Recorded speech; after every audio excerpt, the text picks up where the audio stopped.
I was recently talking to a guy, Adam Van Horn, who's based out of South Carolina, works for Acme Door. His opinion was that customers drive his business. Without customers, we can't do business, okay? However, there's a lot of people that have customers that go out of business. So what's the dilemma there? Well, the dilemma is if you are everything to everybody, you really are nothing to nobody. All right, you can't be everything to everybody. So if a customer calls you and says, hey, I have product X that I need you to work on, okay? Product X may not be your specialty. On top of that, it may not be something that you want to work on at all. And there are all products like we have. Everybody has a product like that. So in all industries, mechanics, they may not want to work on Yugos because the parts are you can't get them, and so on and so forth. Refrigerator repair technicians may not want to work on refrigerators that are connected to the internet because they may not be IT guys. And I'm the same way in my service businesses. We have several businesses that are niched. A lot of them are demographic and geographic based, and then all of them have certain psychographics that we have to follow up with to join the customer's conversation at that particular point in time. But Adam's point, in my opinion, was completely off base. He said that his company is customer driven. So I get that. I understand you have to have customers. But the point being is what the customer wants is first. And you know what? And a lot of times in our industry that is kind of on the edge of technology, and we're a smaller industry, so we have to kind of do what everybody else is doing and just siphon off of that technology to use it for ours. Because we're a smaller industry, just because the customer wants it doesn't mean that it's the right thing, okay? It's not necessarily the right thing for you, and it may not be the right thing for them. Because we are in a capitalist society, the right thing is what's right for the shareholders of your business, okay? That is what capitalism is.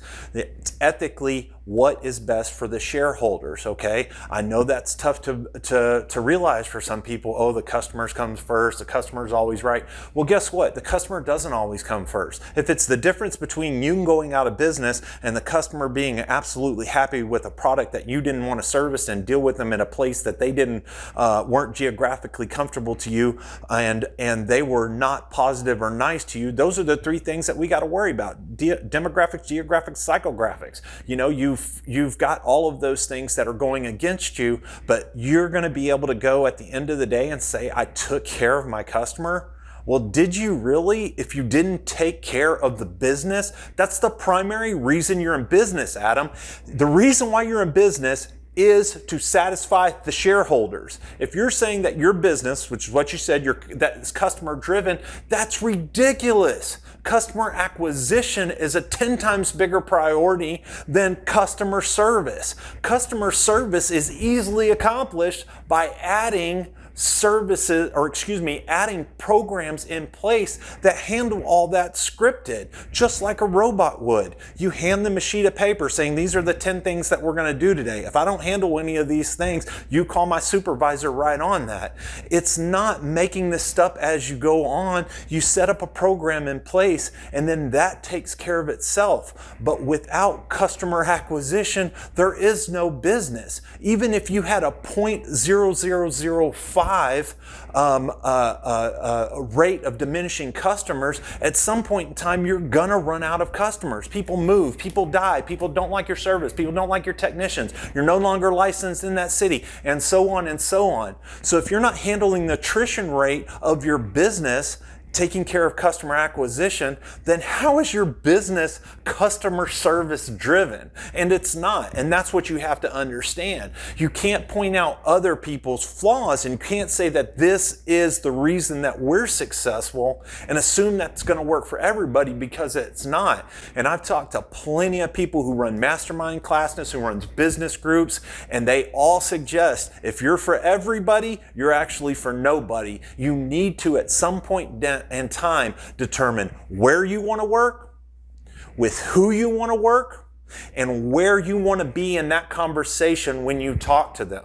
Okay, if you're only going to deal with the people that are 100 miles away and that don't have any money and are pissed off when they call you, those are the wrong things to be. You pick those things. You pick where you want to work. You pick what the customer's demographics are, what age, what sex, what religion, all of those things. You pick those. And then third, where are you going to join the conversation? As opposed to waiting for something to break, which is what you had suggested that you did, Adam. Think about this. Don't wait for it to break when your customer's pissed off. Come up and develop a program, right, that gets them before it breaks, okay? So when you're running your business, Adam, like you were saying, your business is customer focused. You said ours, so I would assume yours and other people's. You probably have shareholders or other people that you're related to, or other people that are related to the business. So when you think about your business like that, my opinion is don't do what you said you do. Don't let customers determine what the business is. You said customers drive your business. Don't let the customers drive your business, okay?